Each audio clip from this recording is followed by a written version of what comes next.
Bismillahirrahmanirrahim. Innal hamdalillah wassalatu wassalamu ala Rasulillah wa ala alihi wa sahbihi wa man tabi'ahum bi ihsan ila yaumil qiyamah. Kepada keluarga besar Masjid Al-Falah yang semoga Allah senantiasa memberikan kebaikan dan semoga senantiasa Masjid Al-Falah terus berkontribusi kepada agama Allah. Semoga masjid ini bukan hanya sekedar masjid tempat dilaksanakannya sholat, tetapi kita juga berdoa semoga setiap masjid yang berdiri mereka mampu memiliki sifat rahilah, mampu merubah setiap masalah yang dihadapi oleh umat untuk mendatangkan solusi bagi umat ketika menghadapi masalah itu. Itulah yang disebut dengan rahilah. Kalau kita melihat onta, tidak setiap onta bisa membawa beban. Kalau ada onta yang memiliki keistimewaan, onta itu bisa membawa beban, itu namanya onta rahilah, harganya paling mahal. Maka itulah yang diibaratkan oleh Rasulullah. Manusia itu terkadang kayak onta. Di antara 100 ekor onta belum tentu kamu mendapatkan salah satunya menjadi rahilah. Manusia juga gitu. Manusia di antara 100 orang belum tentu salah satu di antara 100 itu bisa memikul beban umat lalu memberikan solusi. Oleh karenanya kita berdoa semoga diri kita, semoga masjid kita insya Allah memberikan rahilah dalam kehidupan umat insya Allah. Dan kita berdoa semoga Masjid Al-Falah termasuk masjid yang memiliki sifat rahilah, amin insya Allah. Alhamdulillah, tentunya senantiasa kita bersyukur kepada Allah atas seluruh nikmat yang Allah berikan kepada kita. Terutama nikmat yang sangat kita syukuri adalah kenikmatan pada sikap konsistensi dan istiqomah kita di dalam kita berthalabul ilmi. Tidak ada karomah yang paling besar kecuali adalah karomah ketika kita diberikan sikap istiqomah. Inilah karomah yang paling besar. Kita selalu menyangka bahwasanya karomah yang paling besar itu adalah terbang di atas langit. Kita menyangka karomah yang paling hebat itu ketika berjalan di atas air. Maka Ibnu Taimiyah itu mengatakan sesungguhnya a'dhamul karomati luzumul istiqamah. Karomah bagi wali-walinya Allah yang paling gede itu bukan ketika kita terbang di atas udara, tapi karomah yang paling besar bagi hambanya Allah yaitu ketika mereka diberikan sikap konsisten melakukan ketaatan yang Allah mudahkan untuknya sampai dia berjumpa dengan Allah Subhanahu wa Ta'ala. Maka itulah bentuk karomah yang paling tinggi dan itulah bentuk karomah yang paling agung. Semoga kita mendapatkan karomah kalau kita memang menjadi walinya Allah dan sikap konsistensi yang kita lakukan di dalam ketaatan merupakan perkara yang sangat kita syukuri. Dan semoga Allah memberikan kepada kita sikap istiqamah sampai pada hari ketika kita diwafatkan oleh Allah dan dimatikan oleh Allah, amin insyaallah. Kepada Allah kita bersyukur.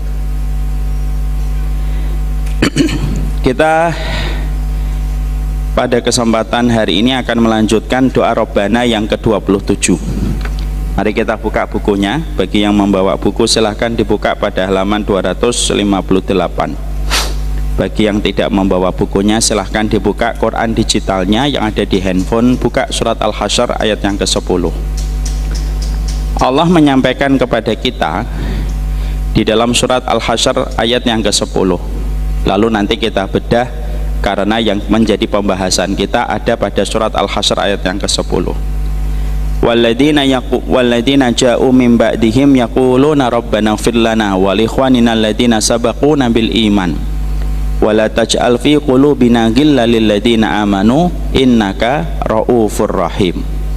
Mari kita lafadzkan berjamaah bersama-sama untuk memantapkan hati kita atas apa yang dilafadzkan oleh lisan kita.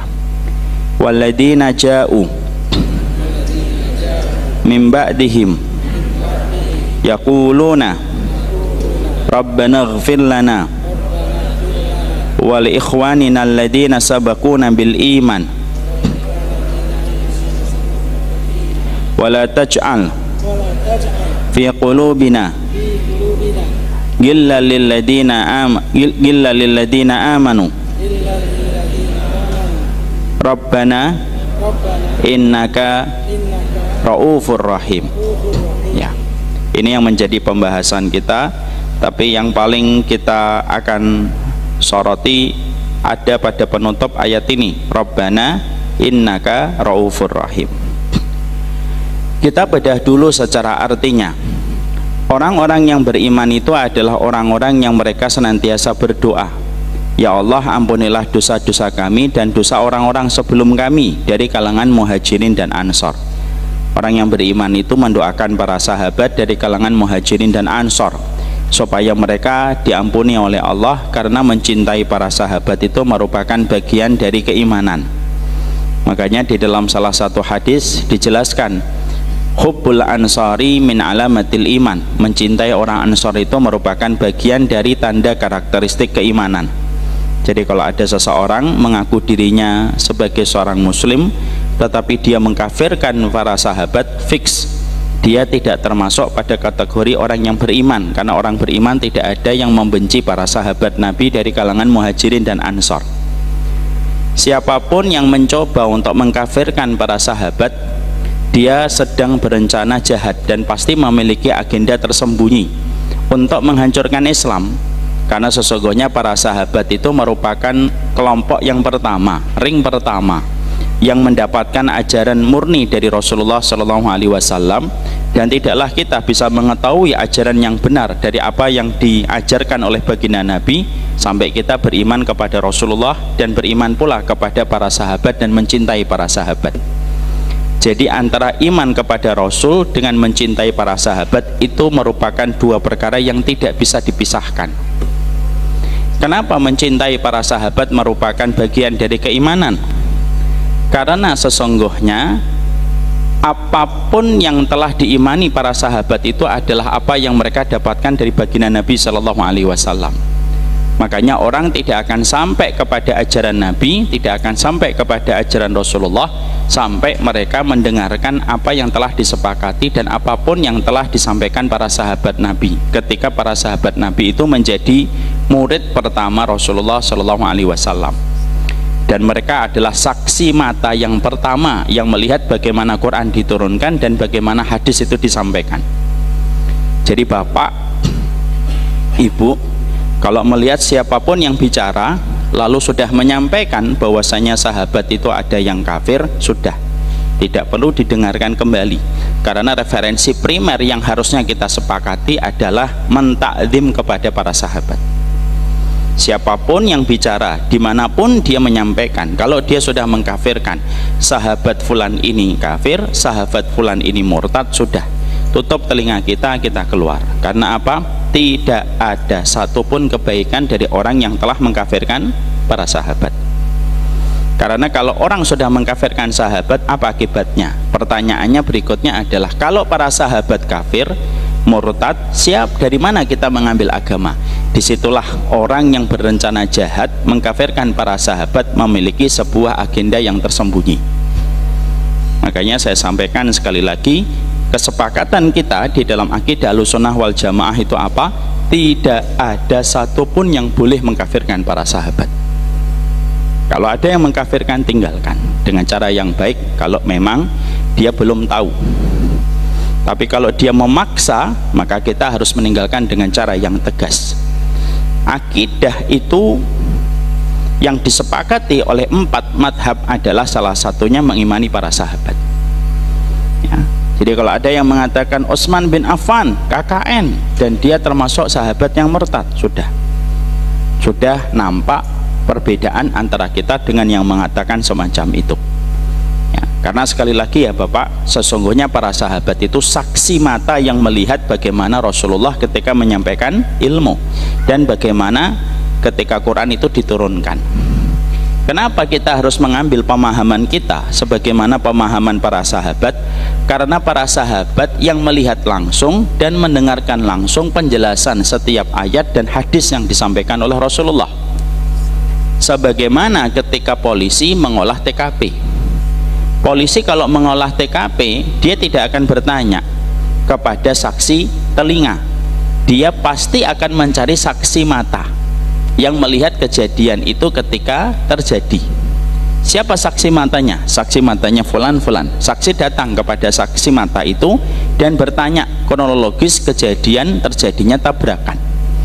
Polisi tidak akan tanya saksi dengar, dia tidak melihat langsung, biasanya tidak akan dimintain menjadi saksi. Yang dimintain saksi datang ke kepolisian membantu keterangan untuk mengolah TKP adalah saksi mata, karena saksi mata itu biasanya jujur melihat apa yang terjadi.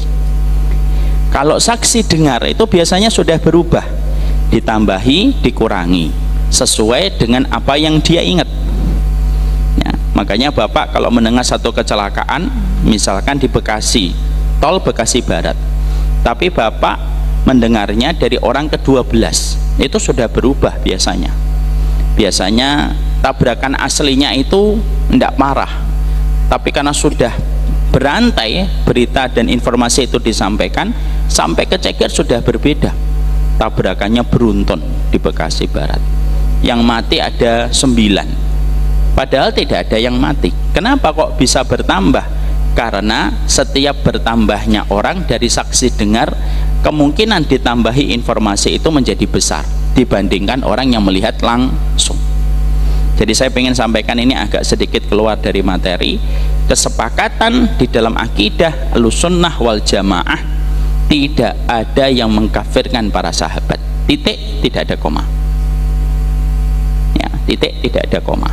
Oh, Abu Bakar itu murtad, oh Utsman itu murtad, oh Umar itu murtad. Sudah nggak bisa diterima, tidak bisa diterima ini, karena ini sudah berbeda dengan akidah Ahlussunnah wal Jamaah dalam persoalan usul, dalam persoalan pokok.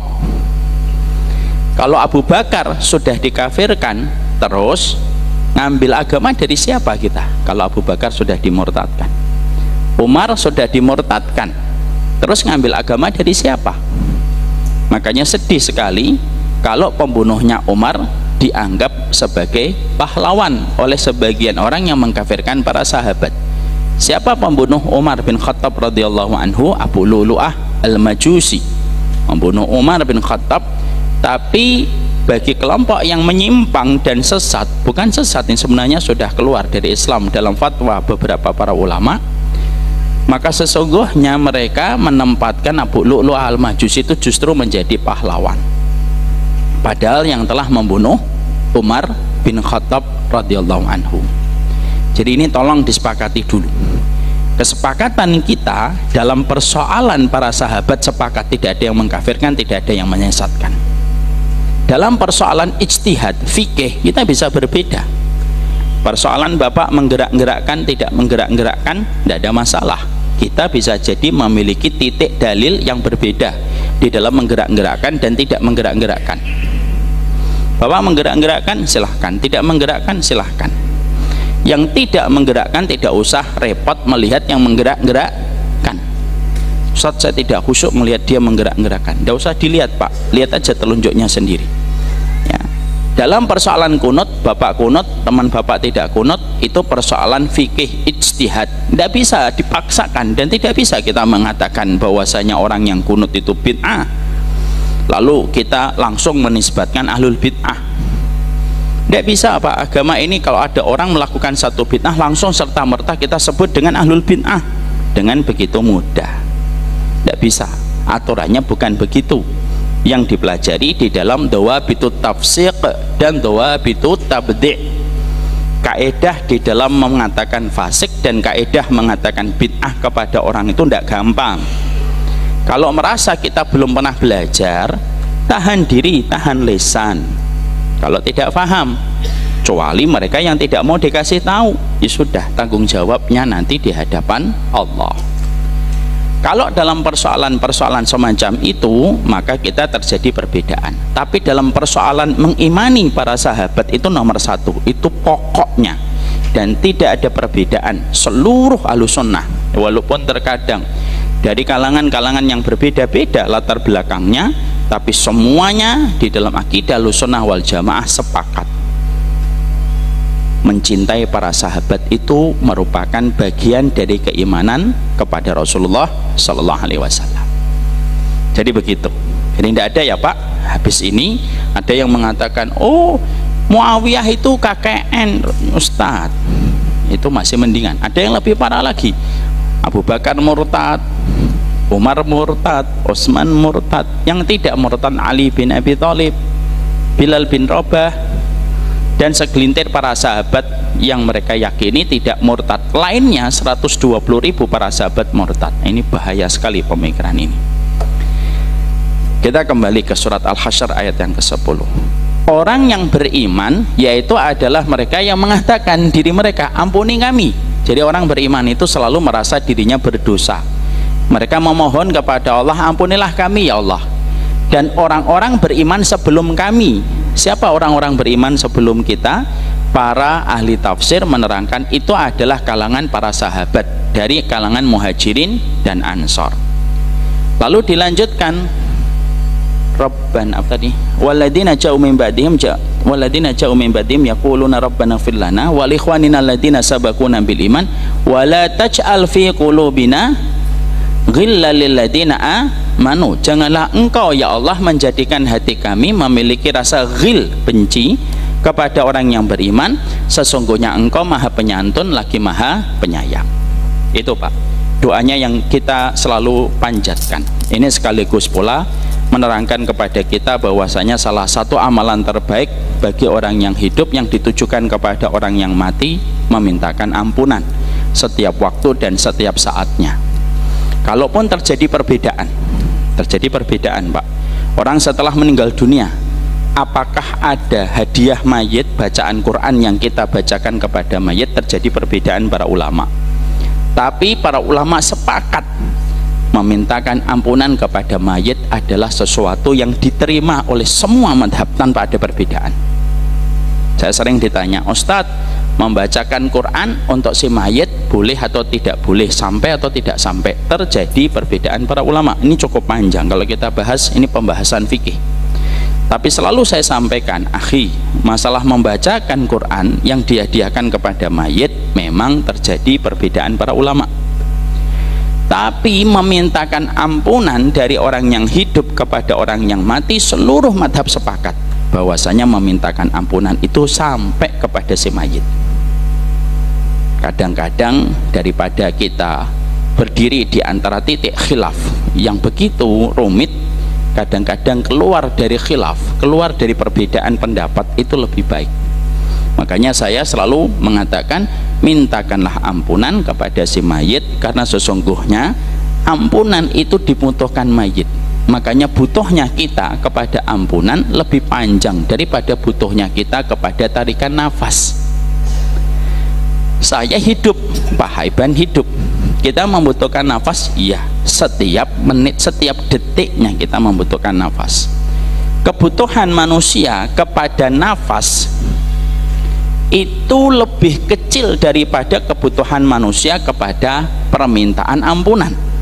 Karena kalau manusia, Pak Hiban misalkan contohnya meninggal dunia, masih nanti ya Pak, contoh masih nanti, masih jauh insya Allah. Kalau Pak Hiban meninggal dunia, tarikan nafasnya selesai, tapi kebutuhan beliau untuk dimintakan ampunan kepada Allah supaya dosanya diampuni oleh Allah itu dibutuhkan Pak Haiban, walaupun Pak Haiban sudah tidak lagi membutuhkan nafas. Artinya apa? Kebutuhan kita sama istighfar dan permintaan ampunan orang kepada kita itu melebihi kebutuhan kita kepada nafas. Itulah betapa luar biasanya kita itu berhajat kepada ampunan Allah setiap waktunya. Makanya Imam Qurtubi berkata, orang yang paling beruntung orang yang banyak mendoakan untuk dia supaya diampuni dosa-dosanya oleh Allah. Itu orang yang paling beruntung ya. Makanya kalau bapak punya anak, anaknya salih, memintakan ampunan untuk bapak, bapak beruntung. Anak bapak dua orang anak memintakan ampunan, bapak beruntung. Bapak punya anak 10 anak dengan 10 tangan, berarti 20 tangan yang dia menengadahkan ke langit memintakan ampunan, bapak beruntung. Karena apa?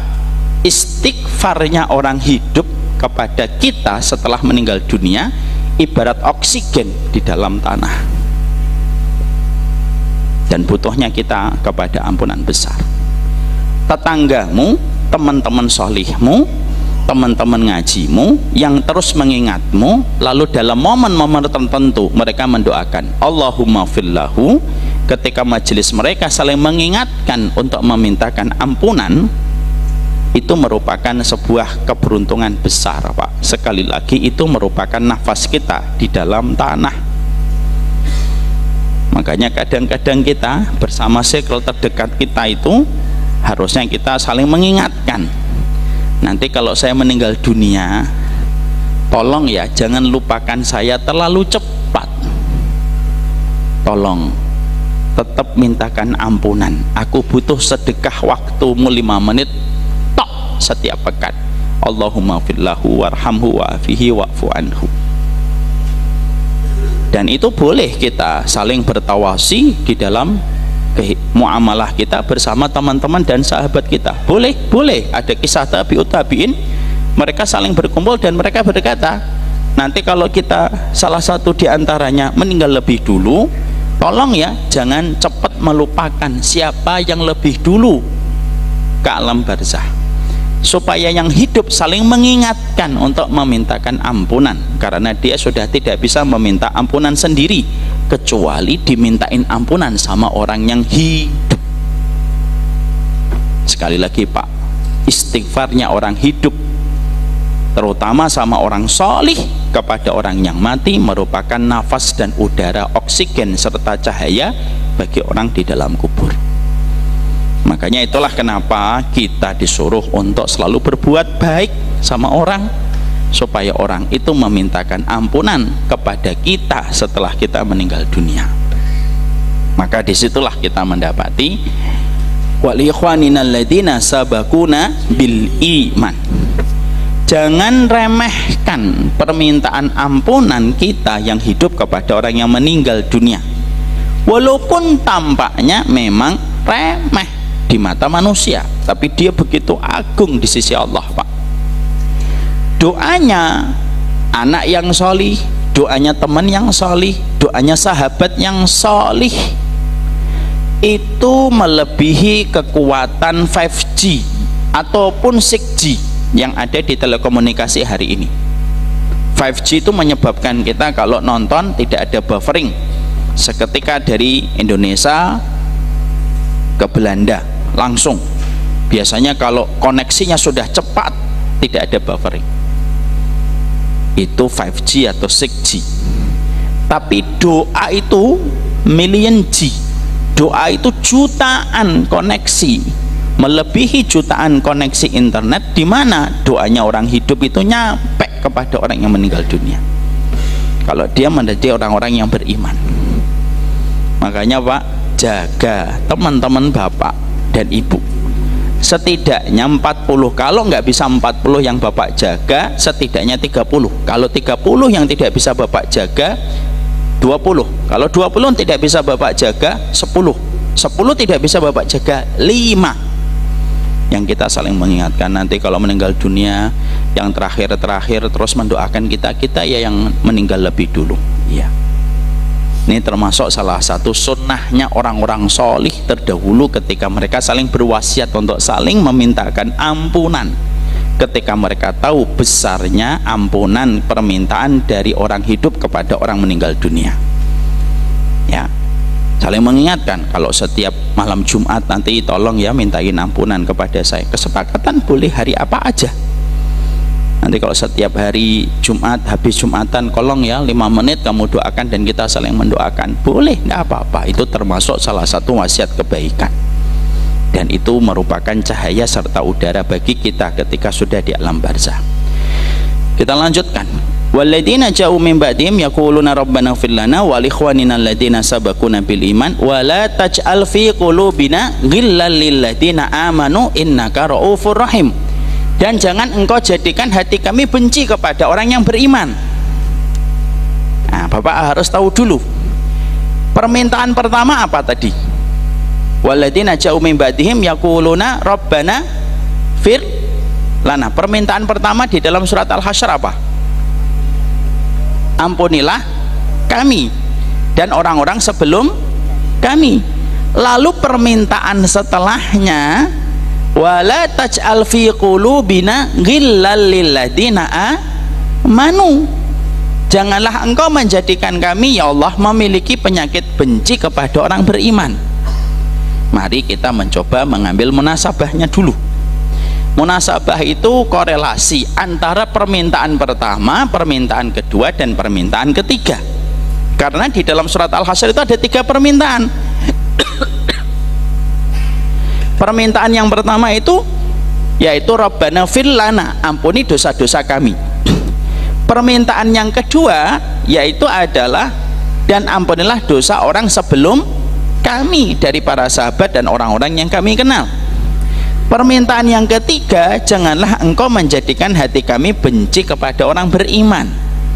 Bapak dan Ibu, coba dikerahkan, diperes pikirannya.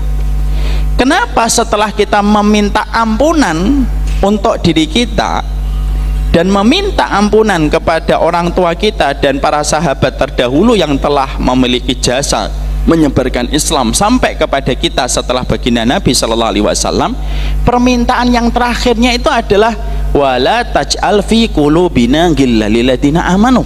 Kenapa permintaannya adalah ya Allah jangan engkau jadikan hati kami benci kepada orang beriman? Kenapa yang ketiga permintaannya itu? Ada yang bisa menjawab, Pak? Kalau ada yang bisa menjawab, insya Allah saya berikan hadiah. Ada air putih, ada teh hangat. Ada yang bisa menjawab? Antum sini, akhi. Antum sini. Bisa jawab antum? Nggak bisa. Ada yang bisa jawab? Kenapa permintaannya itu ya Allah ampuni saya, ampuni orang sebelum saya, jangan jadikan hati kami menjadi benci kepada orang beriman? Kenapa? Pak Haiban. Jadinya nggak bisa mendoakan atau didoakan? Bukan. Ya ikhtiarlah, ya kita tetap mengatakan ya insya Allah usahanya udah bagus Pak Haiban ya. Sama senior itu kita harus sopan, nggak boleh saya mengatakan salah, nggak mungkin. Usahanya bagus Pak Haiban, tapi bukan itu jawabannya. Kenapa Pak? Kenapa Pak? Tahu Pak?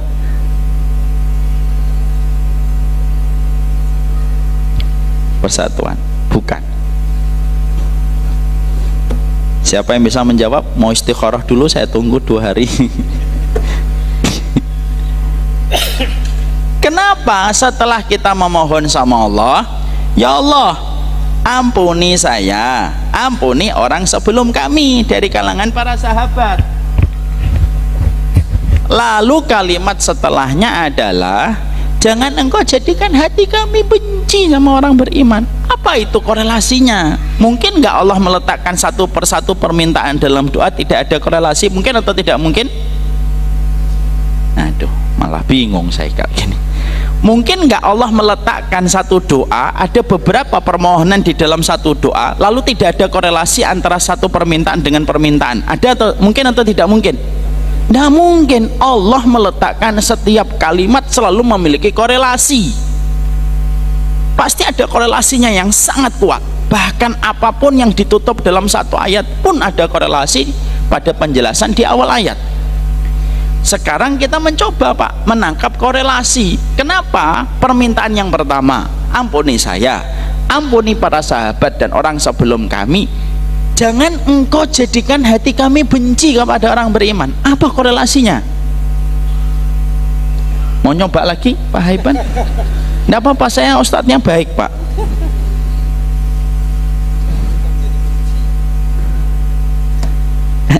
Ada yang mau nyobain? Ada yang mau nyoba? Ayo kita. Enggak, silakan akhi, kasih mic Pak.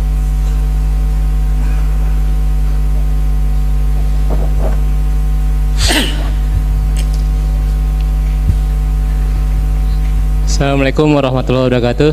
Assalamualaikum warahmatullahi wabarakatuh. Mau nyoba Sat? Kalau misalnya jawab kita... aja coba-coba. Ya nggak apa-apa.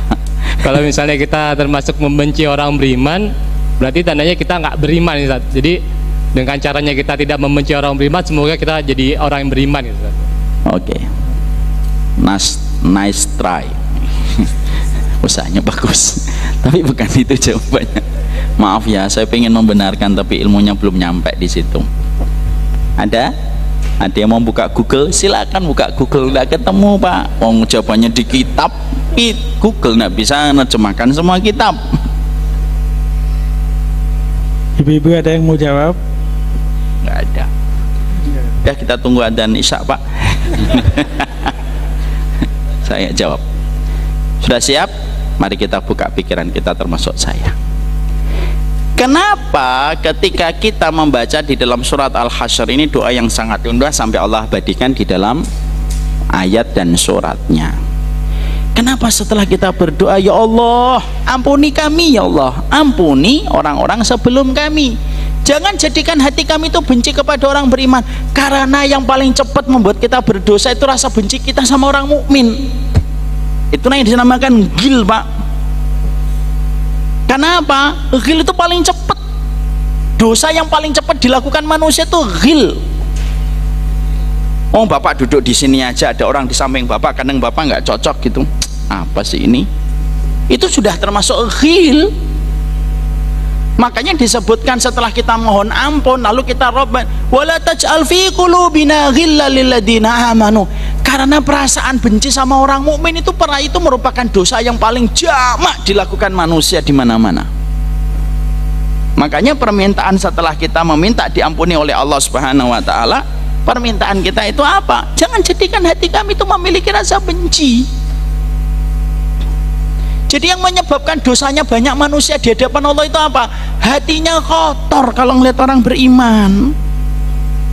Ini ngomong bukan saya loh Pak, nanti diomongin lagi. Oh, bela siapa ini? Gak ada bela siapa-siapa.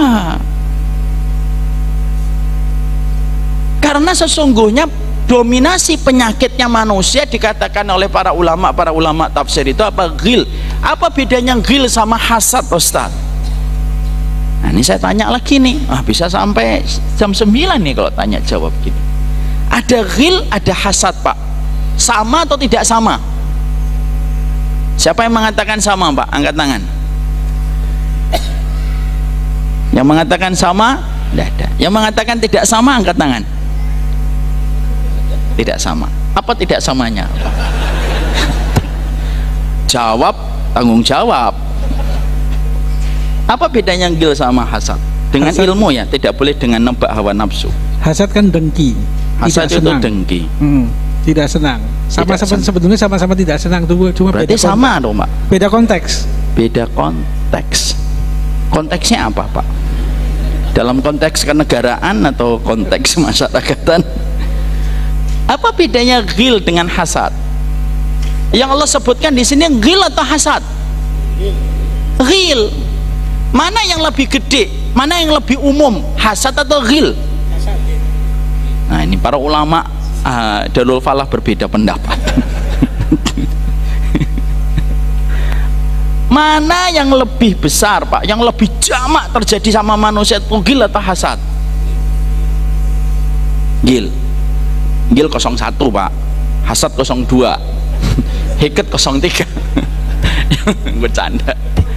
Yang mana? Maka yang disebutkan oleh Allah itu ghil, Pak. Ghil itu lebih rendah daripada hasad. Apa bedanya ghil sama hasad? Bedanya ghil sama hasad itu, ghil itu perasaan benci yang terkadang tanpa sebab kita miliki sama orang, ataupun kita memiliki sebab-sebab ketika terjadi sebuah perselisihan yang ada di antara kita. Tapi kalau ghil itu tidak berangan-angan hilangnya kenikmatan dari orang yang dia benci. Paham di sini? Kalau hasad, dia melihat kenikmatan, lalu dia merasa bahwasanya orang itu tidak pantas mendapatkan kenikmatan itu, lalu bercita-cita supaya kenikmatan dari orang itu hilang. Itu namanya hasad, Pak. Kenapa hasad dosa besar, Ustaz? Bukan dosa kecil. Loh, kita tidak paham, kata Ibnu Taimiyah. Hasad itu dosa besar karena kalau kamu hasad sama orang, berarti kamu secara tidak langsung telah menuduh Allah salah memberi takaran takdir, dan menyangka Allah salah dalam takdirnya itu dosa besar. Makanya hasad itu dosa besar. Orang berkata dia itu tidak pantas dapat itu, terus seakan-akan kalau kita boleh bicara sama orang ini, kita ngomong, emang Allah salah ngasih takaran takdirnya? Makanya orang hasad itu terkategori dosa besar, itu hasad. Kalau ghil enggak, Pak. Ghil itu kadang-kadang tidak berkeinginan untuk hilangnya kenikmatan pada orang, cuma dia itu enggak cocok. Makanya hampir-hampir setiap orang itu hampir-hampir tidak ada yang selamat dari ghil. Kadang-kadang kita baru naik, baru lihat orang gitu dengan pakaiannya, kita terus nampak di dalam hati kita ghil. Kadang-kadang kita baru ngelihat orang, lalu kita ngelihat, wah ini yang ini ngajinya sama ustadz ini, yang ini ngajinya sama ustadz ini, kita nggak suka, itu sudah ghil. Makanya ghil itu adalah penyakit yang ada di dalam hati manusia ketika benci. Makanya inilah pertama kali yang dicabut dari manusia sebelum manusia dimasukkan ke dalam surga. Karena ghil itu ngurangi kenikmatan. Kalau ghil itu masih dibawa manusia nanti ke dalam surga.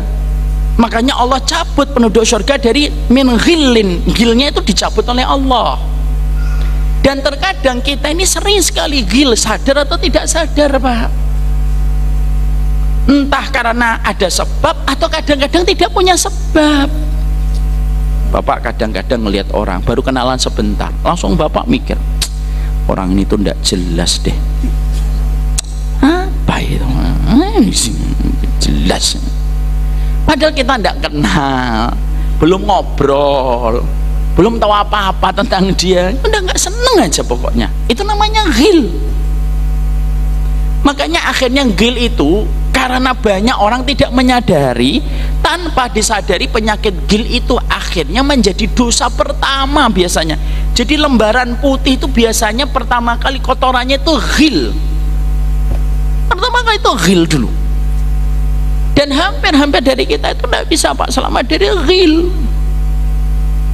Makanya Ali bin Abi Thalib di dalam tafsir itu diterangkan bahwasanya Ali bin Abi Thalib ketika beliau itu membaca surat Al-Hasyr ayat yang ke-10 ini, beliau itu lalu berkata, merasa dirinya, jangan-jangan saya itu punya ghil dengan Zubair bin Awam dan Tolhah. Kenapa? Karena dalam perang Jamal, Ali bin Abi Thalib berseberangan dengan ibunda Aisyah. Zubair bin Awam dan Tolhah berada pada kubunya ibunda Aisyah. Maka ketika Ali bin Abi Thalib membaca surat Al-Hasyr ayat yang ke-10, beliau itu khawatir jangan-jangan ini ghil saya. Itu ghil, Pak. Jadi Bapak misalkan ngelihat orang atau Pak Haiban ngelihat ada jamaah gitu, terus ada yang nggak disukai yang disukai oleh Pak Haiban, kok saya nggak suka yang ngelihat orang itu ya? Itu ghil. Kadang-kadang refleks, Pak. Refleks aja dalam hati. Dan kita terkadang tidak bisa untuk menahannya, datang aja di hati kita itu. Makanya Nabi tidak ada ghilnya. Kenapa tidak ada ghilnya? Karena Nabi sudah dibersihkan oleh malaikat ketika semenjak beliau 2 kali dioperasi, 2 kali dibedah dadanya oleh malaikat, dibersihkan, Pak. Nabi tidak pernah ghil. Hatta Abu Bakar dan Umar pun pernah bertengkar, pernah berselisih, Pak, dan itu pun juga merupakan bagian dari ghil antara Abu Bakar dengan Umar terhadap satu wilayah ladang gitu. Tapi saat itu akhirnya Umar itu legowo dan berkata, sesungguhnya Abu Bakar itu lebih dicintai Allah dan lebih dicintai Rasulullah daripada saya. Ghilnya hilang, Pak, langsung. Ghil itu juga pernah terjadi antara Abu Dzar dengan Bilal, Pak. Pernah terjadi. Ghil itu kayak benci gitu aja. Abu Dzar lagi nerangkan tentang strategi perang, tiba-tiba Abu Dzar tentang strategi perang, tiba-tiba Bilal itu mengatakan, saya tidak setuju strategi kamu. Marah Abu Dzar, nerangin panjang lebar tentang strategi perang, tiba-tiba ngomong saya nggak setuju. Marah itu Abu Dzar radhiyallahu anhu. Coba gelarnya aja radhiyallahu anhu. Bilal radhiyallahu anhu. Abu Dzar lalu berkata kepada Bilal, usmut anta ya ibna sauda, diam kamu, negro hitam dari anak perempuan negro hitam. Lu bahasanya gitu, Pak. Iya ibna sauda, kamu itu orang negro, lahiran dari wanita negro, diem. Lu perkataan itu oleh Bilal langsung menghujam ke hatinya, Pak, dan dia tidak cocok dengan perkataan yang disampaikan Abu Dzar. Lalu apa yang dikatakan oleh sahabat Bilal? La nahkumu hatta nahkuma li Rasulillah. Kita tidak akan menghukumi perkataan ini wahai Abu Dzar sampai kita tanya kepada Nabi sallallahu alaihi wasallam. Nah, terus langsung orang yang berselisih ini dua-duanya jalan menuju Rasulullah. Bilal di depan, Abu Dzar di belakang. Coba, Pak.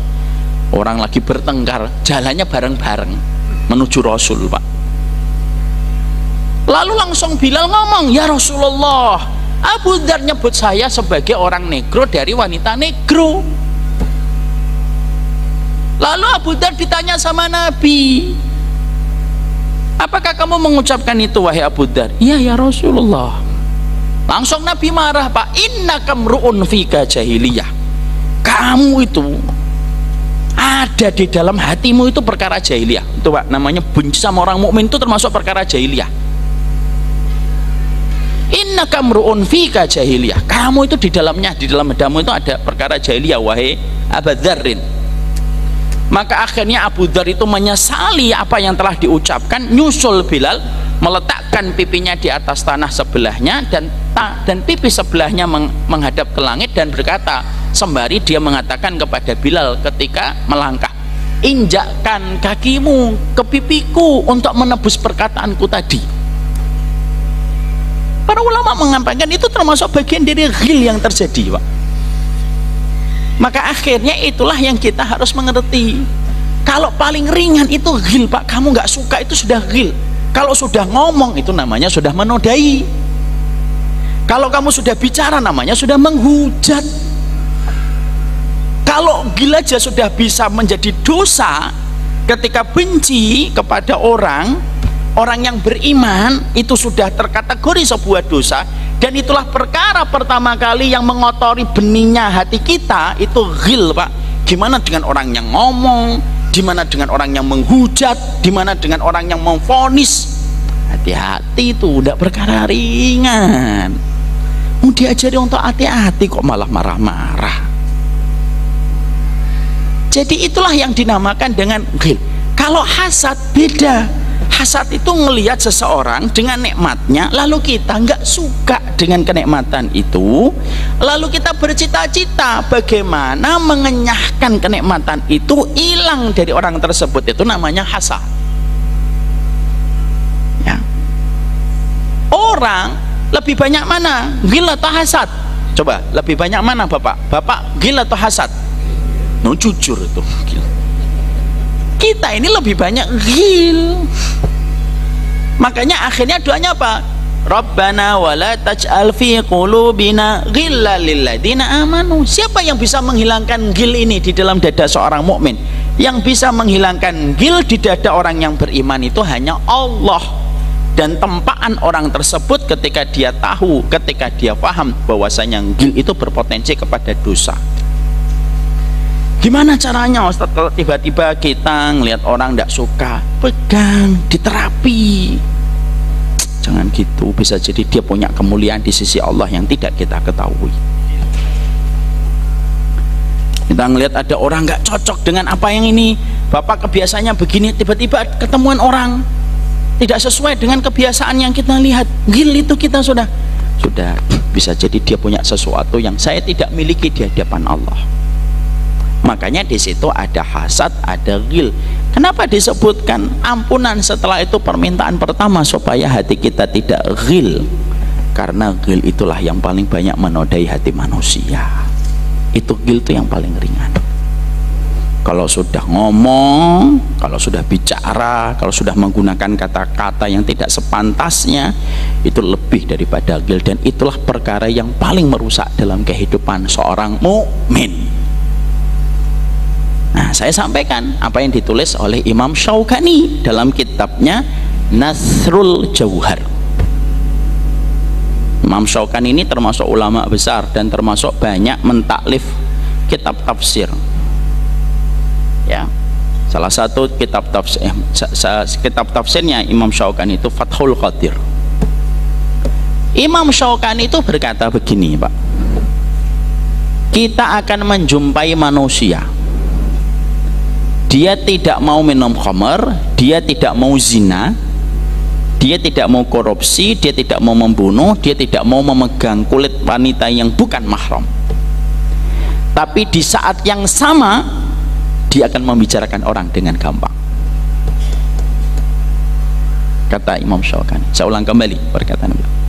Kita akan menjumpai orang, dia tidak mau minum khamar, dia tidak mau zina, dia tidak mau makan riba, dia tidak mau makan haram, dia tidak mau memegang kulit seorang wanita yang bukan mahram untuknya, tetapi di saat yang sama dia membenci, menghujat dan menodai kehormatan orang. Dan itu akan banyak terjadi di antara manusia, kata Imam Syaukani, Pak. Ada nggak terkadang kita jumpai teman kita minum khamr, nggak mau, tapi sekalinya ngomongin orang, ayo bismillah. Banyak ditawarin perempuan, astagfirullahaladzim, ada PSK, astagfirullahaladzim, la hawla wala quwata illa billah, istighfar akhi. Tentang fulan ini gimana? Oh, fulan ini begini, lancarnya panjang lebar. Yang ngomong bukan saya, Imam Syaukani dalam kitabnya dalam kitabnya Nasrul Jawad. Di situ menunjukkan kepada kita bahwasanya gagalnya manusia itu menuju surga itu ya karena masalah hatinya berinteraksi kepada hatinya orang yang beriman. Makanya disitulah kita akhirnya menjumpai bahwasanya ayat ini Allah turunkan sekaligus pula mengingatkan bahwasanya orang beriman adalah orang yang sadar dan terjaga, menjaga hatinya setiap waktunya dan jangan pernah memaklumkan hatinya ketika membenci orang yang beriman. Makanya kalau hati kita sedang diserang rasa benci kepada orang beriman, ini paling susah, Pak. Ini juga teguran keras buat saya. Kalau hati kita sedang terserang virus untuk membenci orang beriman, maka datangkanlah prasangka baik dan alasan terbaik tentang orang itu supaya bisa mengikis rasa benci dan prasangka buruk kita kepadanya. Oh mungkin dia begini, oh mungkin dia begini, oh mungkin dia begini, oh mungkin dia begini. Karena bisa jadi semua terjadi tanpa kita ketahui bagaimana kejadian yang sebenarnya. Itulah kenapa seorang mukmin itu dikatakan oleh ulama, Fudail bin Iyad itu berkata, al-mu'min yatlubul ma'adhir. Mukmin itu minta sama kamu, mintanya itu bukan rukhsah, mintanya itu wajib, minta sama kamu supaya kamu ngasih udzur sama dia. Dan itu yang paling susah dalam kehidupan seorang mukmin untuk memberikan udzur kepada saudaranya. Maaf ya Pak, saya mungkin pernah cerita atau enggak ya, apa yang kita lihat, apa yang kita dengar itu belum tentu mewakili bagaimana kejadian yang sebenarnya terjadi. Makanya kenapa kita diperintahkan di dalam agama kita yang sangat agung ini untuk memberikan prasangka yang baik, memberikan udzur, karena bisa jadi bahwasanya apa yang kamu simpulkan tidak sebagaimana yang terjadi. Makanya berkali-kali saya berkata, salah memberi, salah husnudon itu lebih baik daripada salah memvonis. Nah, saya ambilkan sebuah contoh nyata, Pak. Udah pernah saya sampaikan mungkin di sini ya, atau belum, saya mohon maaf ya. Saya memiliki dua kakak. Kakak pertama laki-laki, kakak pertama perempuan, cerebral palsy, Pak. Yang unik adalah kakak saya perempuan, Allahu yarham, beliau sudah meninggal dunia pada waktu kena COVID 2 tahun lalu, 1 tahun pas setelah bapak. Lah, beliau ini kalau ditinggalkan saya dan ditinggalkan bapak, tantrum, Pak, setelah meninggalnya ibu. Jadi nggak bisa ditinggal berdua, itu nggak bisa, harus ada salah satu di antara kami berdua yang harus kelihatan oleh mata beliau. Kalau saya dan bapak pergi bareng gitu, misalkan ke masjid, udah tantrum, Pak, nangisnya kerasnya luar biasa, mungkin sampai RT sebelah pun kedengaran saking tantrumnya. Dan saya tidak bohong, ini kakak saya perempuan itu. Dan kita tidak bisa bilang, Mbak, diem sholat tok 10 menit, nggak bisa, Pak, kayak anak kecil ya. Cara yang harus dilakukan adalah harus disepakati untuk di rumah satu yang pergi ke masjid satu, supaya tetap kelihatan oleh mbak saya. Nah, karena itu yang harus kita lakukan. Saya ngomong sama bapak, karena saya sudah sering kajian di luar pada saat itu, jauh sebelum pandemi. Saya ketika pas di rumah selalu saya bilang, bapak aja yang ke masjid, saya di rumah jagain Mbak Risma. Karena saya sudah sering ninggalin rumah. Bapak kasihan kalau akhirnya saya sudah di rumah pun saya ke masjid, bapak nggak ke masjid. Ya wis nang bapak sing nok masjid ya nggih, nok omah ya nggih. Paham ya bahasa internasional ini? Nggihnya paham Ustaz. Jangan Pak. Terus ya sudah. Bapak saya akhirnya kalau saya di rumah dulu hari Jumat gitu, saya ngambil libur kajian itu, bapak ke masjid. Saya di rumah. Kadang-kadang hari Jumat pun harus berbagi. Mau nggak mau gimana? Nangis kok. Kita nggak bisa bilang, Mbak, fa idza qudiyatis sholatu fantashiru fil ardi wabtaghu. Nggak bisa, Pak. Nggak bisa. Bapak dan ibu belum pernah ngerasain punya dua kakak cerebral palsi yang tingkahnya mereka kayak di bawah 5 tahun. Nggak bisa. Kadang Jumat pun harus milih. Udah bapak aja. Udah bapak aja. Ya udah bapak, saya di rumah. Coba tuh hari Jumat saya di rumah. Berkumandang toh adzan. Salat Jumat, Allahu Akbar, Allahu Akbar. Bapak saya udah ke masjid. Saya salat Jumat masih di rumah toh? Masih di rumah atau tidak? Di rumah. Untuk apa saya di rumah? Jagain kakak saya. Terus ketika ada orang lewat, set, lihat depan lewat rumahnya Umar Mita. Pas saya lagi mungkin mbak saya kadang-kadang kan keluar ke pagar saya, ayo mbak masuk gitu. Kan kelihatan, set, loh, Umar Mita sholat Jumat malah masih di rumah. Sampai dong dia ke masjid, ngobrol kan dia habis sholat Jumat. Tadi saya ngeliat Umar Mita itu sholat Jumat sudah berkumandang, dia masih di rumah, tidak sholat Jumat itu. Coba Pak, kesimpulannya apa? Apa yang dia lihat benar atau salah? Benar. Kesimpulannya salah atau benar? Salah. Karena dia nggak tanya, kenapa Ustadz ketika sholat Jumat itu masih di rumah? Itu nggak ditanya masalahnya. Makanya kenapa dalam Islam itu nggak boleh sekedar ngomong. Tidak boleh kamu dari kejauhan kamu buat konten lalu kamu sesatkan orang tanpa kamu adakan dialog dulu.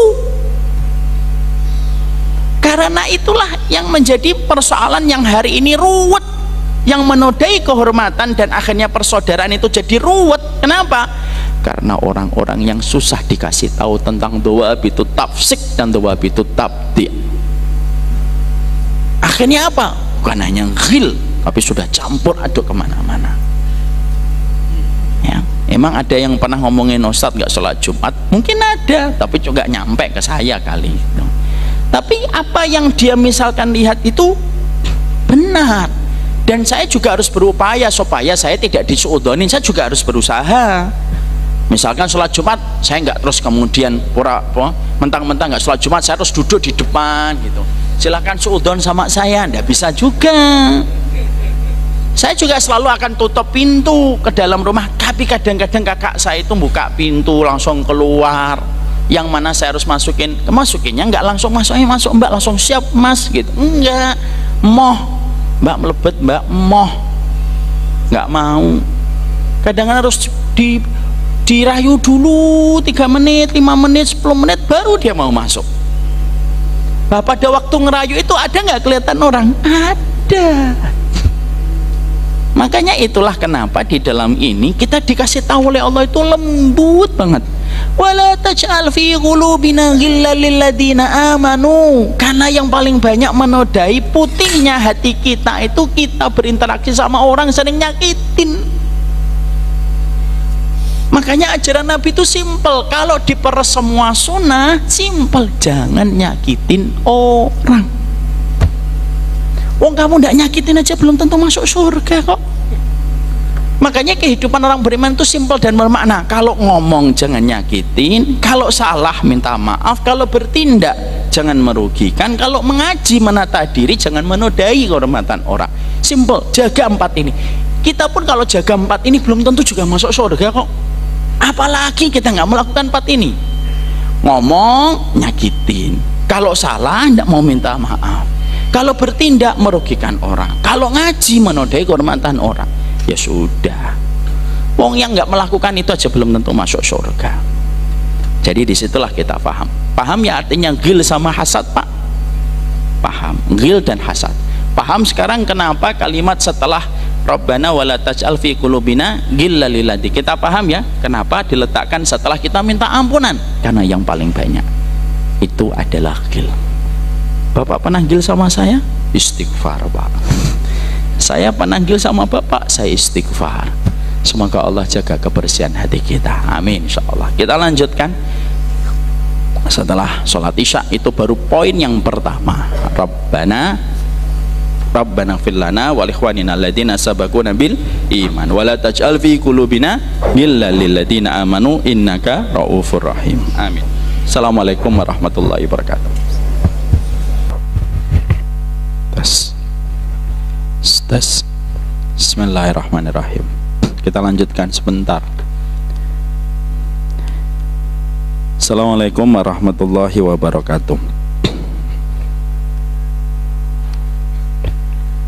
Jadi setelah kita mengetahui poin yang pertama, bahwasanya Rabbana innaka raufur rahim, itu merupakan penutup pada satu ayat yang cukup panjang pada surat Al-Hasyr ayat yang ke-10, walladzina ja'u min ba'dihim yaquluna rabbana fir lana wa li ikhwanina alladzina sabaquna bil iman wa la taj'al fi qulubina ghillan lil ladzina amanu innaka raufur rahim.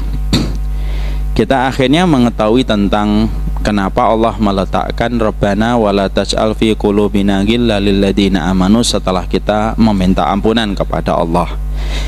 Kita juga sudah mengetahui bahwasanya perbedaan antara ghil dengan kata hasad, yang terkadang sering kita dengarkan kata hasadnya tetapi terkadang justru kita tidak paham perbedaan antara hasad dengan ghil. Sampai pada kesempatan tadi kita akhirnya mengetahui bedanya antara hasad dengan ghil. Maka mungkin ada pertanyaan pada poin yang kedua ini. Poin yang kedua ini adalah apakah nanti orang yang beriman pada kehidupan di akhirat, bahwasanya orang beriman itu dulunya pernah punya ghil ketika di dunia, dan apakah mereka juga bisa masuk surga walaupun dulunya mereka punya ghil di antara satu dengan yang lainnya? Maka kita akan menemukan sebuah jawaban indah. Bisa jadi ada dua orang mukmin yang ketika di dunia mereka memiliki sifat ghil antara satu dengan satunya, tapi nanti ketika di akhirat Allah putuskan bahwasanya dua-duanya mendapatkan surga. Karena sesungguhnya ketika manusia nanti dihisab oleh Allah, ketika mereka ditimbang di dalam mizannya Allah, lalu melewati siratnya Allah, maka ketika melewati siratnya Allah, kita akan menjumpai di dalam surat Al-Hijr ayat 47, wa naza'na ma fi sudurihim min ghillin, ya, wa naza'na ma fi sudurihim min ghillin ikhwanan ala sururim mutaqabilin. Kita akan mendapati bahwasanya ketika manusia nanti berkumpul di sebuah tempat yang disebut dengan qantoroh, sebuah tempat berkumpulnya setiap manusia yang telah melewati beratnya ujian, dari waktu dia dibangkitkan, dikumpulkan di atas padang mahsyar, didekatkan matahari, dibanjiri dengan keringat, sampai akhirnya dia melewati mizan. Ketika melewati sirat, setiap orang ketika mereka telah melewati sirat tidak langsung masuk surga, tapi kumpul dulu di sebuah tempat, ada halte di mana pada halte itu setiap orang yang telah melewati sirat tinggal sejengkal memasuki surga. Di tempat itulah nanti semua orang dikumpulkan. Pada tempat itu ketika setiap orang dikumpulkan, apa yang Allah akan lakukan kepada setiap orang yang dikumpulkan di sebuah tempat itu yang disebut dengan qantarah, wa naza'na ma fi sudurihim min ghillin ikhwanan ala sururim mutaqabilin. Allah yang akan cabut ghil yang ada di dalam dada mereka, lalu mereka menjadi saudara dan mereka duduk berhadap-hadapan. Surat Al-Hijr ini juga dikomentari oleh Ali bin Abi Thalib ketika beliau menyampaikan surat ini. Maka Ali bin Abi Thalib itu berdoa, semoga aku dan Tolhah dan Zubair termasuk orang yang dicabut ghil di dada kami ketika kami di dunia terlibat perang Jamal yang tadi saya sebutkan. Jadi dalam perang Jamal itu Tolhah dan Zubair bin Awam menjadi pihaknya ibunda Aisyah radhiyallahu anha dan Ali di pihak yang satunya. Maka terjadi ghil di antara mereka ketika terlibat perang Jamal. Maka ketika Allah turunkan surat Al-Hijr ayat 47, wa naza'na ma fi sudurihim min ghillin ikhwanan ala sururim mutaqabilin, maka sesungguhnya Ali langsung berdoa, ya Allah, semoga engkau cabut ghilku, ghilnya Tolhah, ghilnya Zubair yang engkau janjikan di dalam surat Al-Hijr 47. Kadang-kadang manusia itu ketika kita benci, ada orang yang kita benci tapi terselip rasa rindu di hati kita. Pernah gitu nggak Pak, Bapak, Ibu? Namanya love-hate relationship. Love-hate relationship itu apa? Dia benci tapi kadang-kadang cinta. Kalau dalam bahasa sinetronnya, benci tapi rindu. Jangan diartikan ke pacar ya. Kadang-kadang Bapak bertengkar sama orang, tapi kadang-kadang Bapak duduk ngeteh itu ingat masa-masa indah dulu. Ya Allah, dulu sering diantar sama dia, dulu sering di traktir makan nasi goreng sama dia gitu. Tapi kita juga kadang-kadang ingat bagaimana dia memperlakukan kita, gemuruh dendamnya kita tuh datang lagi. Tapi kadang-kadang muncul lagi rasa rindu. Kadang-kadang kan begitu, ada laki-laki yang bertengkarnya itu kayak gitu Pak, love-hate relationship namanya itu. Maka sesungguhnya ghil itu kadang-kadang bisa naik turun Pak dia. Makanya ketika kita punya orang yang kita sangka bahwasanya saya itu sebenarnya nggak suka sama dia, tapi bagaimanapun saya ingat kebaikannya, Bapak bisa berdoa dengan tawasul surat Al-Hijr ayat 47, wa naza'na ma fi sudurihim min ghillin ikhwanan ala sururim mutaqabilin. Itu yang diucapkan oleh Ali ketika beliau menyadari bahwasanya dirinya bertempur dengan Tolhah dan Zubair. Mungkin nggak orang beriman nanti saling berperang Ustaz? Mungkin sekali. Mari kita baca di dalam surat Al-Hujurat. Coba Pak Haiban dibaca surat Al-Hujurat. Coba saya buka ayat yang ke-9.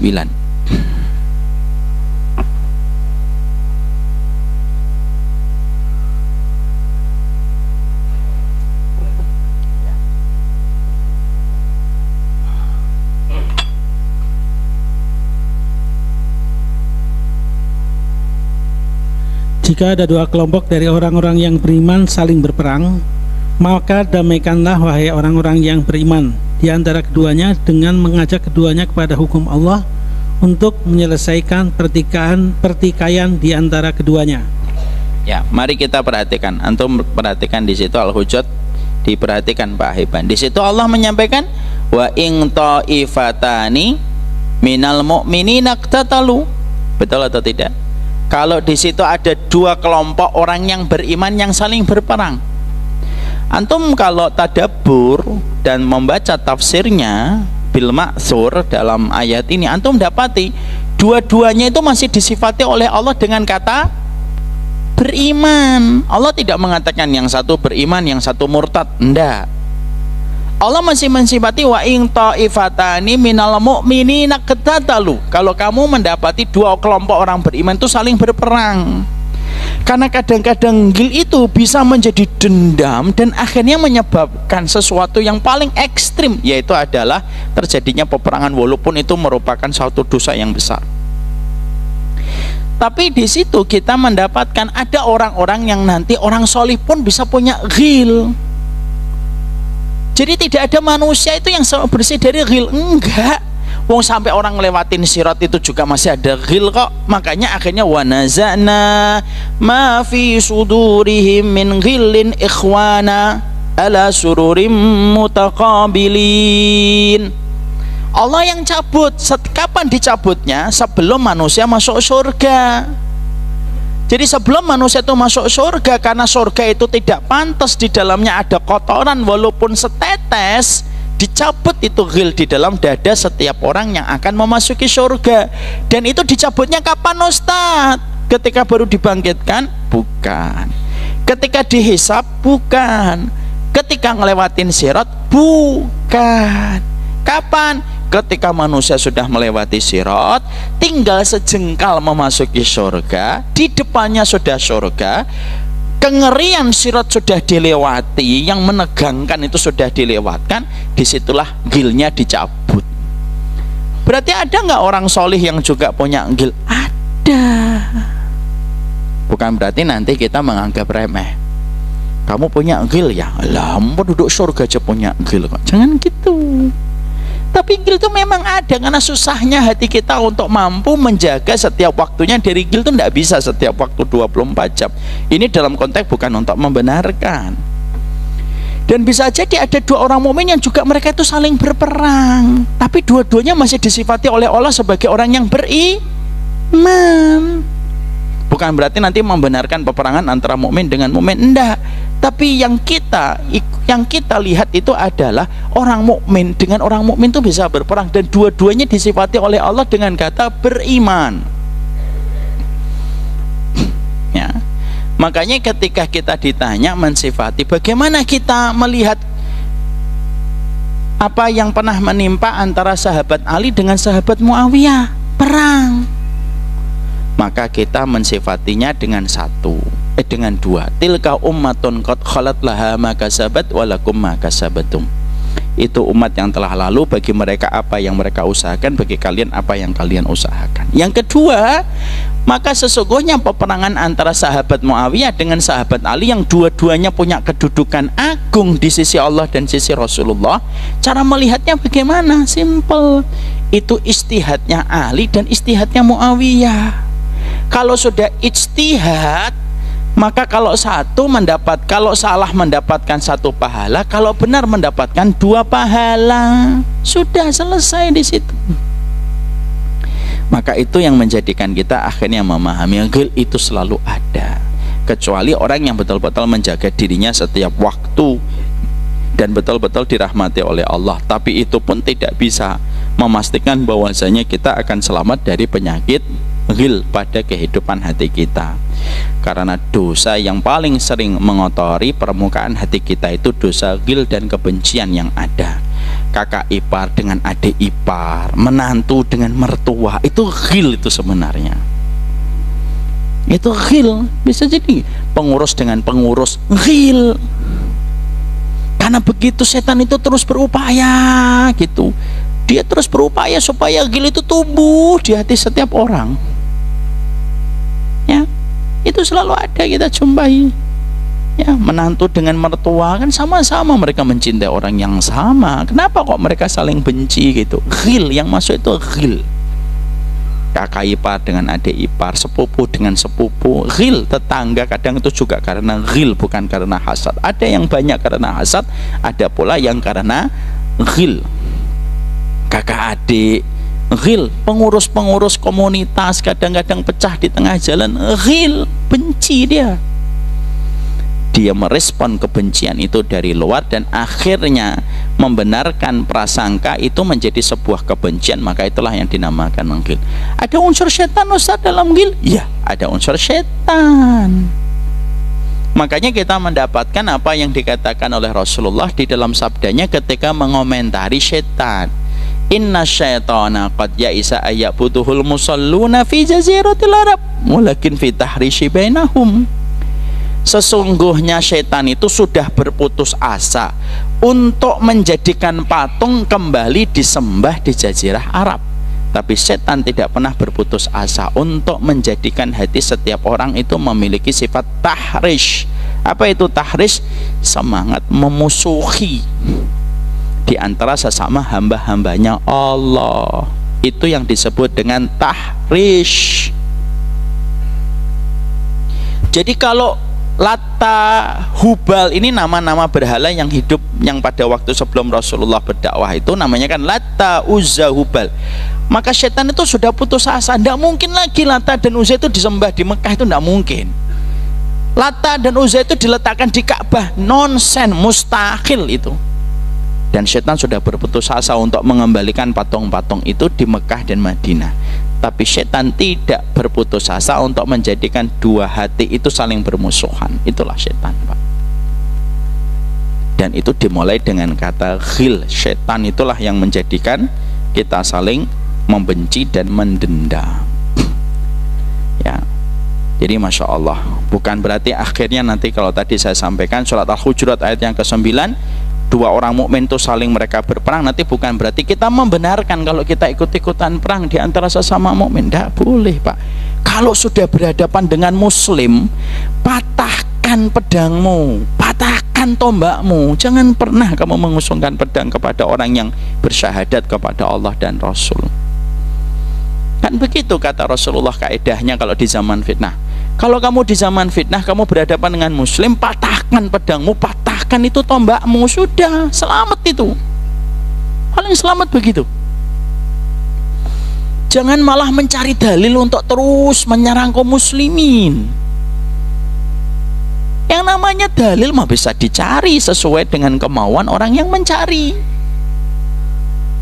Kalau kita mau membenci orang, mau nyesatin orang, mau cari dalil juga gampang untuk nyari-nyari. Namanya juga nyari, ya pasti ketemu. Makanya kalau sudah berhadapan muslim, sudah. Kita sudah masuk kepada pusaran fitnah akhlas.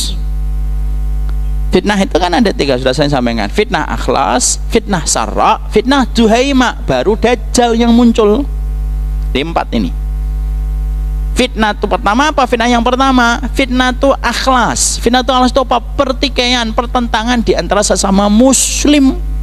Dan itu kapan mulai terjadi? Sejak zaman sahabat Utsman, berlanjut kepada sahabat Ali, terus itu namanya akhlas sampai hari ini ya Pak. Fitnah itu akhlas itu tidak hilang. Fitnah itu akhlas itu terus menyelimuti di dada-dada kaum muslimin untuk terjadi pertikaian di antara sesama muslim. Fitnah itu akhlas ini belum selesai, sudah lagi datang lagi fitnah berikutnya. Fitnah berikutnya apa? Fitnah itu sarra, kelapangan. Makanya kan hari ini harta kita dibandingkan dulu harta pada zaman kakek nenek kita jauh berlimpah hari ini, walaupun berkahnya tetap lebih berkah dulu. Tapi kan Masya Allah hari ini bisa semua itu jadi komoditi. Sampah jadi uang. Ya, kita punya kotoran ayam jadi uang. Semuanya bisa jadi uang. Pada tahun 70-an, 60-an, kadang-kadang kita susah untuk menjadikan sesuatu menjadi komoditi. Bahkan kita menjumpai banyak negara-negara di Timur Tengah dari negara Islam yang asalnya padang pasir gitu. Allah celupkan itu di dalam tanah mereka, mengeluarkan sesuatu yang membuat mereka lapang dalam urusan dunia. Itu namanya sarra. Fitnatus sarra terus meliputi semua muslim, akhirnya diberikan dengan kekayaan yang tidak pernah mereka jumpai beberapa puluh tahun sebelumnya. Setelah itu apa? Fitnah duhaima. Fitnah duhaima itu apa? Fitnah kegelapan menyelimuti sampai akhirnya orang itu susah mengenali mana yang benar, mana yang salah. Tidak usah mengenali yang benar dan yang salah. Untuk membedakan laki dan perempuan aja susah. Ini laki itu perempuan ya, dipegang ternyata perempuan, padahal kelihatan laki. Itu namanya fitnah duhaima. Kalau tiga-tiganya sudah muncul, syarat munculnya Dajjal tidak menjadikan tiga fitnah ini hilang, enggak. Syarat munculnya Dajjal, tiga fitnah ini masih ada. Fitnatu akhlas semakin muncul puncaknya, fitnatu sarak semakin muncul puncaknya, fitnatu haimak semakin puncaknya muncul, baru keluarlah Dajjal. Jangan jadi tengah, sini ini muncul Dajjal.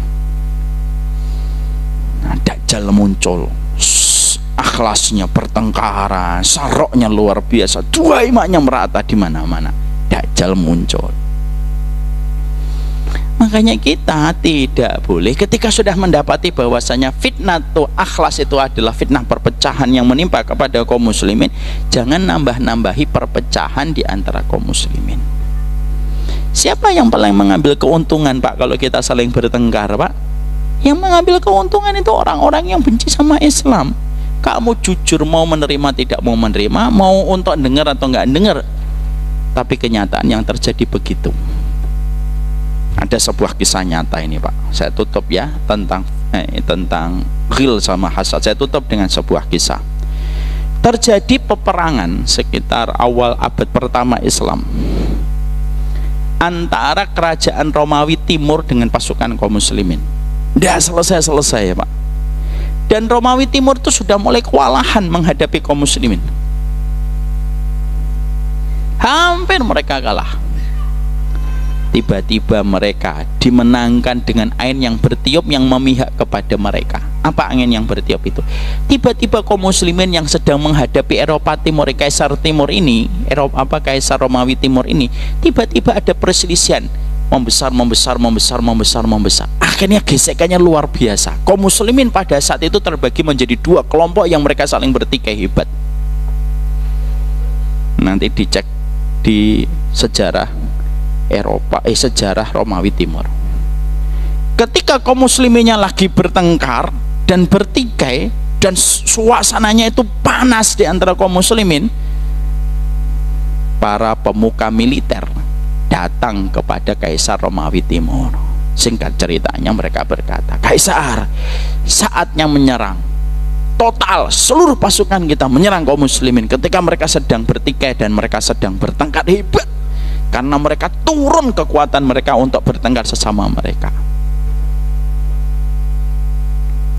Bapak Ibu tahu jawaban apa dari Kaisar Romawi Timur? Kaisar Romawi Timur berkata, "Shh, jangan diserang." Loh, gimana? Ini saat yang tepat nyerang. Jangan diserang.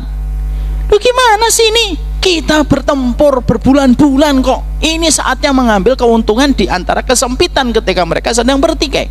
Jangan diserang. Kata Kaisar, besok jawabannya aku beritahukan kepada kalian. Besok kalian datang ke sini. Para komandannya itu sudah jengkel gitu. Karena menurut mereka ini merupakan timing yang tepat untuk menyerang. Tapi karena sang Kaisar menjanjikan besok suruh datang mereka besoknya. Besoknya mereka dapetin di depan Kaisar itu sudah ada kandang. Ada kandang, Pak. Ada dua anjing yang sedang diadu domba oleh pawang anjing itu. Seluruh komandan disuruh kumpul, suruh ngeliat tuh anjing lagi aku adu. Diadu Pak anjing, yang satu gonggong, cakar mencakar sampai berdarah-darah.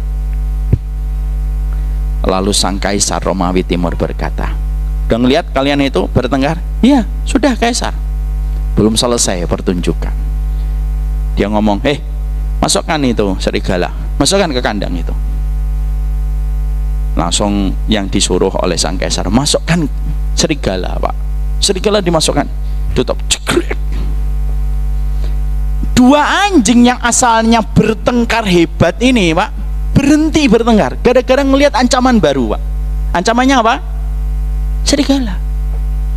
Langsung dua anjing ini menyerang serigala dengan cepat dan mereka saling bertukar posisi untuk menyerang serigala itu. Dalam waktu yang tidak terlalu lama, terkapar serigalanya mati. Ketika anjing dua itu yang asalnya bertengkar lalu datang musuh baru, lalu mereka langsung sigap menyerang musuh yang baru itu. Kata Romawi Timur, apa Kaisar itu, Pak, lihat tuh, ini jawabanku. Kita ini lihat aja muslimnya itu bertengkar, lihatin aja, gak usah diapa-apain.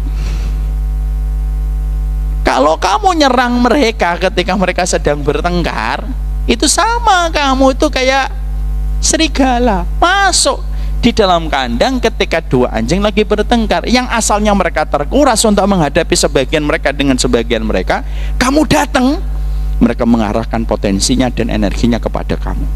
Sebagaimana dua anjing ini mengarahkan potensi dan energi yang tersisa kepada serigala.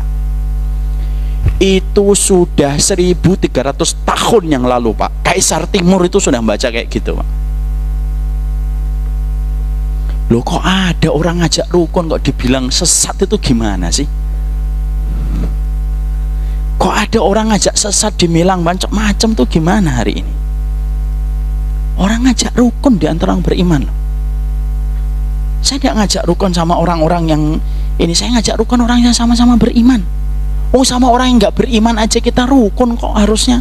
Saya punya tetangga non muslim pun saya baik kok, apalagi sesama muslim. Itu yang terjadi.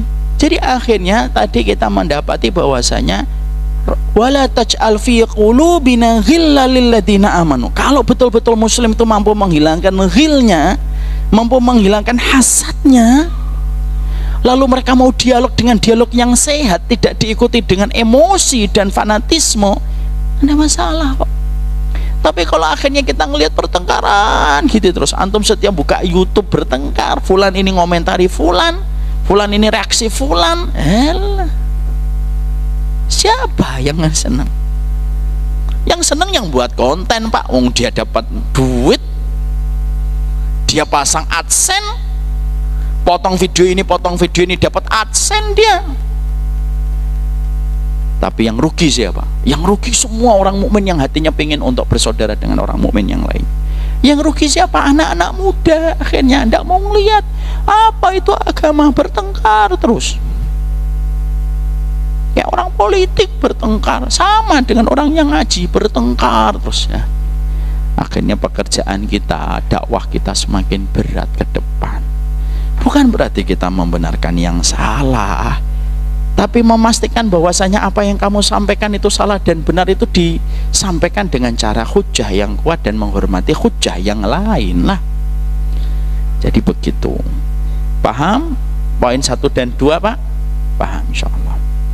Nggak paham atau nggak paham? Insyaallah saya anggap paham. Sekarang poin yang ketiga. Di situ ada kata di closing ayatnya, Rabbana innaka Ra'ufur Rahim. Apa itu Ra'uf? Apa itu Rahim? Kenapa Allah menutup surat Al-Hasyr ayat yang ke-10 dengan Rabbana innaka Ra'ufur Rahim? Itulah pembahasan kita insyaallah pekan depan kalau tidak ada undur. Barakallahu fikum. Ini yang dapat saya sampaikan. Mari kita pulang segera supaya tidak ada ghil dengan istri kita dan suami kita. Semoga Allah memberkahi setiap langkah kita di dalam kebaikan insyaallah. Mohon maaf atas segala keterangan yang tidak sepantasnya. Ada kata-kata yang kurang berkenan, saya memohon maaf. Ada kata yang terkesan mungkin emosional, saya juga meminta maaf. Semoga tidak mengurangi message-nya, karena intinya adalah marilah kita menjadi hamba Allah yang saling bersaudara. Barakallahu fikum. Karena materi ini belum selesai, selesainya insyaallah pekan depan, karena kita masih membahas Rabbana innaka Ra'ufur Rahim. Ra'uf itu penyantun, Rahim itu penyayang. Apa bedanya? Kenapa Allah sebutkan innaka Ra'ufur Rahim? Kenapa Allah tidak menyebutkan innaka Rahim? Kenapa? Jangan menjawab kalau Rahim tok nggak enak Ustaz nadanya. Innaka Rahim enak, jangan gitu. Di situ ada innaka Ra'ufur Rahim. Ada Ra'uf diartikan penyantun, Rahim diartikan penyayang. Kenapa? Bedanya apa antara Ra'uf dengan Rahim?